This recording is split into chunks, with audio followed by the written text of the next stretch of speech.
Jill Loftus of Nuit Astrology. Welcome to your planetary energy forecast for the week of August 8th, 2022. So this beautiful amaranth here says hello, this beautiful sunflower, and this is my little weather gauge, which is sticking out of my head and making me look very alien. So let's hop into the forecast for this week. Please note there is a companion blog for this on my website, and there is a companion tarot reading, a Lotus tarot reading that gives two potential outcomes for the week, two ways to work with the energy. So please do look out for that. If you would prefer that tarot reading be included in this video and not a separate video, please comment below, trying to figure out what you guys want and need. All right, we start out on the 8th. We're still in a little bit of that vibe over the weekend from that Mars Saturn energy. So, put your nose down, do your work, stay steady, do watch, because the moon is going to be really flowing with that Saturn, but it's gonna be in a harsh angle to the Neptune. So no delusion, no confusion, and no excess. All right. Now on the 9th, we have Venus in the sign of in the sign of Cancer, and it's going to be right across the sky from Pluto and Capricorn. So you get this tug of war between the divine feminine and the old man, the boss, the way it's been done, the patriarchal stuff, okay? Such a big patriarchal focused week in that those energies are being challenged, right? So really pay attention to any kind of power struggles like that and see them for what they are. Be the adult, okay? But don't be complacent. The moon is also going to be in Capricorn, and so it's going to have a beautiful energy with Mercury and Uranus, but square Jupiter. So in this fight for the feminine, fight for the for the women and the children, and for the goodness of what is feminine, not just ladies, but the feminine energy in the world. Really see how you need to transform. The system needs to evolve, and people need to change. Don't go over the top, don't go to excess, but there's going to be opportunities for change. Not a bad thing. On the 10th, we still have the moon in Capricorn. It's going to touch Pluto, trine the Mars, sextile Neptune, still oppose, go back and oppose the Venus, right? And it's also, Venus is going to come up with Black Moon Lilith in Cancer. So lots of big feels again, the matriarchal feels. So let's take care of things feels. Like, I love this, and this is precious to me, and I have to take care of it. So watch those kinds of things surface in your life. Know where the Cancer Capricorn axis is. You've been having a tug of war there for a long time, but now those last few lessons of Pluto and Capricorn, those last few deep Capricornian lessons that are going to play out over the next year and a half are coming forward. All right. On August 11th, we have Venus moving into Leo. So do your hair, okay? Venus in Leo wants to be admired. She wears gold. She looks glam, but she's also like having a good time, right? It's not for anybody else. It's to make you feel beautiful and wonderful. So go for it. We have a full moon though in Aquarius, very close to Saturn, right? It's at 19 degrees, and it's in the evening of the 11th, 9:36 p.m. on the East Coast. And so the vibe is through that night into the next day, we've got that full moon energy. Now, both the sun and the moon, they're going to be across the sky from each other. That's what creates that full moon. They're both going to square over to Uranus. All right. And the North Node is still there too. So they're squaring to the node. All right. This is another day of potential shockers of the future coming into a clash with the way things have been done. All right. And so how do you need to revolutionize? How do you need to break free from the Taurus and Aquarius areas of your life? All right. So take a look at those. Now the Mars in Taurus is going to sextile Neptune and Pisces. Nice. And then the moon's going to move on and touch Saturn and square Mars. So, another little, slow down. Full moons are already a lot. This full moon is big a lot. So slow it down and realize that this energy will play out for the next several days. So 11th, 12th, 13th. All right. On the 13th, the moon is going to be across from Mercury, but it's going to send a lovely beam of energy over to Uranus. Fabulous day for insights. Make sure you have a notepad with you. Jot down your ideas, okay? Just make sure you might really want to be kind of rash or want to let go of something. Just feeling feeling kind of caged in, boxed in. So watch out for that. Then we have on August 14th, the moon in Pisces is going to connect with Neptune.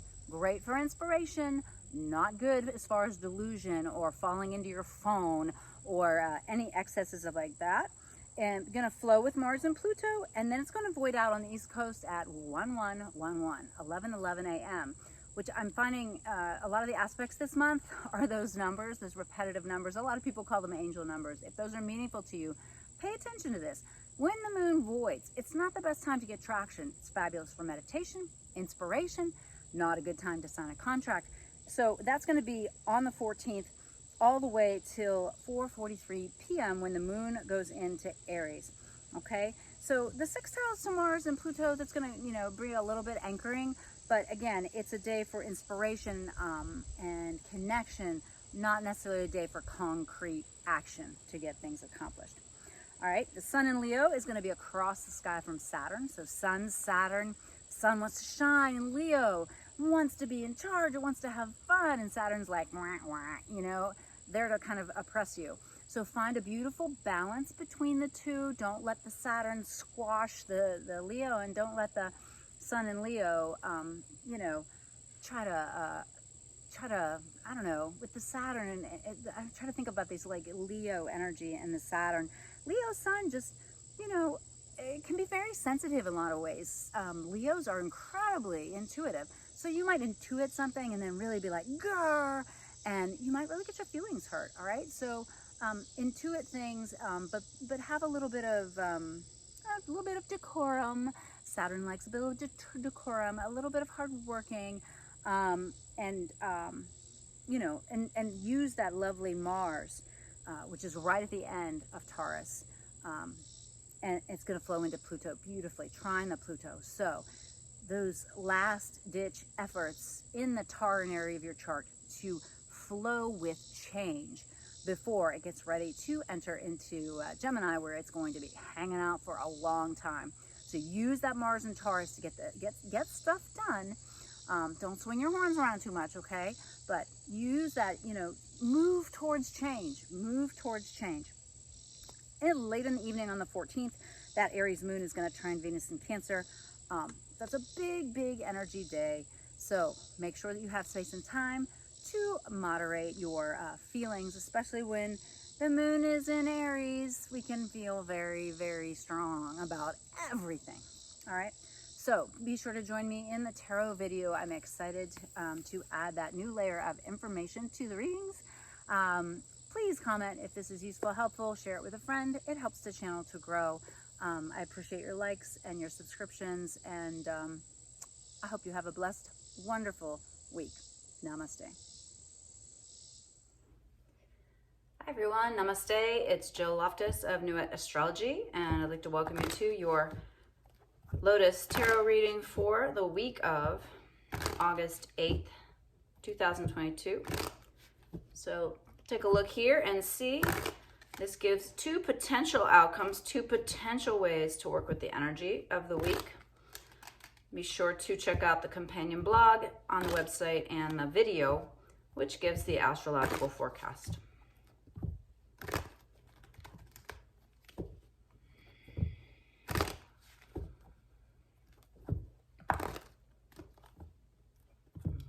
Waiting for the cards to tell me they are ready.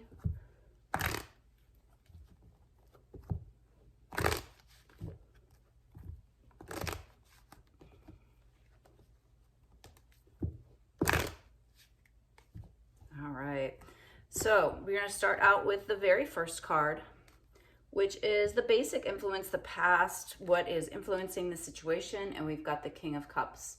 So this is an authority figure, somebody who's really in touch with their emotions, somebody who's really kind of, has some emotional intelligence, all right? So look for that person in your life.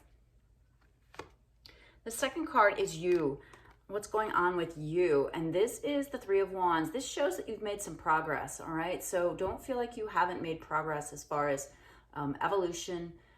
You've gained some skills, you've made some decisions, you've waded forward. And so this is an indicator of good progress, all right? Then we have the present environment card, like what's going on right now. And we got the Page of Pentacles. So this is like really wanting, you know, having some dreams and desires around material goods, around your finances, around things that you might want to purchase, or just, you know, actual earth plane enjoyment type of things. This is a bit of a luck card, a little spark of inspiration. And page energy is definitely very youthful. So think about what it is that you really want, what you really desire in terms of the earth plane, right? Like your daily life, your body, your money, your environment. All right, so maybe some ideas here. Beginning of the culmination of the influences. So the things that are coming together to influence you is this feeling of us wanting to celebrate. Like just kind of like, this can be an enjoyment of abundance. This can be like, wow, like things are really flowing. So karmically, you might be getting some really good feelings, some good vibes. This card does suggest that there can be excess, it can be too much. So you want to be aware of that. Then we get the key card, the core of the future, the Knight of Swords. So this is night energy. Night energy is fast. Night energy doesn't always do the research, doesn't always make a plan, wants to just move forward. And the Knight of Swords is using the mind, using the intellect. This is not so much the intuitive Knight. This is more the rational Knight. But also it can be irrationally rash, right? It can be in such a hurry that there's no research, there's no vetting, there's no you know, deeper awareness or plan for the future. And so that is something that you need to think about as you approach the week. Now, the opposing forces in play, we've got another sword energy. This is the Five of Swords. So this is the potential to be so focused on an outcome or achievement that you are not aware of the negative consequences of moving in that particular direction. So pay attention to that. The other opposing force in play is another sword energy. Wow. So Four of Swords is a card that indicates a certain level of preparation, but it's not time to move forward. So it's not time to take action. You do need to be prepared, right? He's got his sword at his side. He's got backups on the wall, but like it's not quite time to take action. And so we've got this middle card that tells us we're going to want to move forward. Right? There's an idea. There's you know, thought forms, things that we want to create, do, take action. And there's two ways to approach it. One is slow it down, be ready, but don't go for it. And the other one is being careful that you're not going for it without knowing the consequences, the true consequences of your choices. All right. So then this is the detail about what's coming up, and it is the Judgment card. Judgment. There's some karmic stuff coming down. There's some decisions that need to be made. There are, you know, things that you have, choices you have made, events, people, circumstances, things along those lines. They're very kind of karmic. You see them unfold and you're like, oh, right, okay, I understand this. This makes sense. All right. So really pay attention to what kind of karmic events might be unfolding for you this week and decisions that you might have to make. Now the modifiers for this, we've got the Eight of Cups. There's something potentially that you should just walk away from. All right. The other possibility is there's healing around this, right? There's beneficial kind of understandings, emotional reconnections, emotional understanding of what these karmic events are. On that Eight of Cups side, we've also got Temperance, all right? So there's cups on both sides of this in some ways. Temperance isn't really a cups energy, but look at her. She's the alchemical card. She's the bringing together these opposites and creating something different. She is slow in her approach. She thinks things through, but it's also a sign of healing. It's very interesting. But this is healing more from like you just walk away from the situation and try to find healing. On the other side, we've got the Star, and then we have the King of Wands. All right, so the King of Wands is a very action-oriented card. So on this particular potential action, potential outcome, as far as your judgment, is that you work towards healing, but you do it actively. You pursue it. You decide that you're in charge, that you're the one that has the energy and the power, and you go after what you want. All right. Now, there's the two possible progressions of energy. And on that, walk away, and then Temperance card, we've got the Page of Wands. On the other side, we've got the World card. Love that. Always happy to see the World. With the Page of Wands, we have the Tower. And with the World card, we have the little happy family, the little blissful family. All right, so for the choice of walking away and creating that like kind of almost personal healing, individual, kind of going off on your own, striking off on your own, you take some actions and they're going to bring dramatic endings. It's part of it, I'm sure, stems from that walk away card. Like, you're walking away, you're working on your healing, you're just like kind of starting over in some way, and that's going to cause some endings. If we are a little bit more harmonious about our healing, maybe a little more collaborative, and a little bit more having to take charge. And of course, neither of these are bad choices, right? They're just different ways to approach the energy.